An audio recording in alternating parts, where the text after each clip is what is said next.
E se a gente olhasse para um livro da Bíblia não só como história, mas como um verdadeiro manual de estratégia? É isso que vamos fazer hoje. A gente vai mergulhar no livro de Atos para entender o blueprint, o projeto que transformou um grupinho em Jerusalém num movimento que alcançou o mundo todo. Olha, tudo começa aqui. Esse versículo, Atos 1, versículo 8, não é só uma promessa, não. É a declaração de missão, é o resumo de tudo, é o mapa completo do livro inteiro. Cada capítulo que a gente lê depois disso é, basicamente, a execução desse plano. Ok, mas para entender como essa expansão rolou, primeiro a gente precisa dar uma olhada no que está no centro, na identidade desse movimento, no seu DNA, digamos assim. Quais são as peças fundamentais que fizeram tudo isso acontecer? Primeiro, quem escreveu foi Lucas. Sim, o mesmo Lucas que escreveu o Evangelho de Lucas. Na verdade, o livro de Atos é a parte 2 da história, é a continuação do que Jesus começou, mas agora através da vida dos seus seguidores. E ele foi escrito por uma pessoa específica, um cara chamado Teófilo, que curiosamente significa amigo de Deus. Mas, claro, a mensagem vai muito além dele. É para qualquer um que queira entender como esse movimento começou de fato.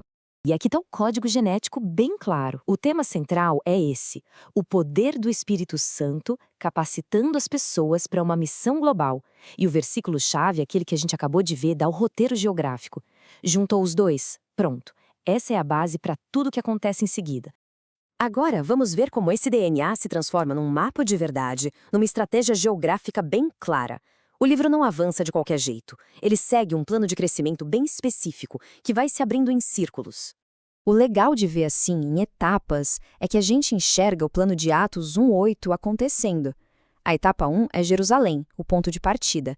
Depois, na etapa 2, acontece algo que parecia ruim, a perseguição, mas que acaba sendo o motor que empurra o movimento para as regiões vizinhas. E aí, na etapa 3, a coisa simplesmente explode, se torna global. As viagens de Paulo levam a mensagem até Roma, que era na época o centro do mundo.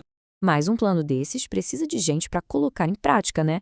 E o livro de Atos foca em duas figuras principais, cada uma liderando uma fase super importante dessa missão.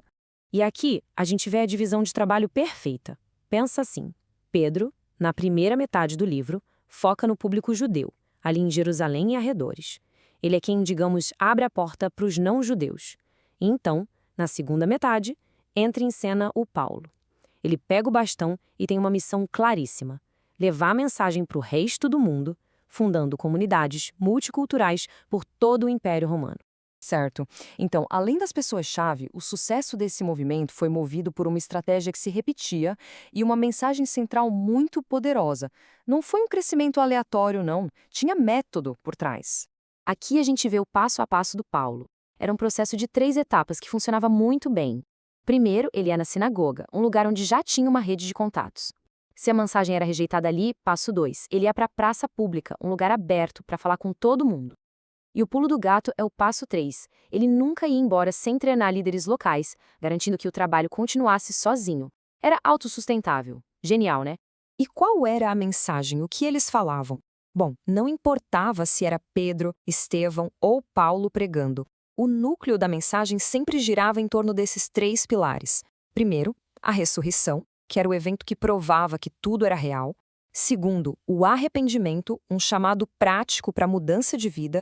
E terceiro, a autoridade de Jesus, o Senhor de tudo e de todos. Simples, direto e uau, muito poderoso. E tudo isso nos leva para o final do livro.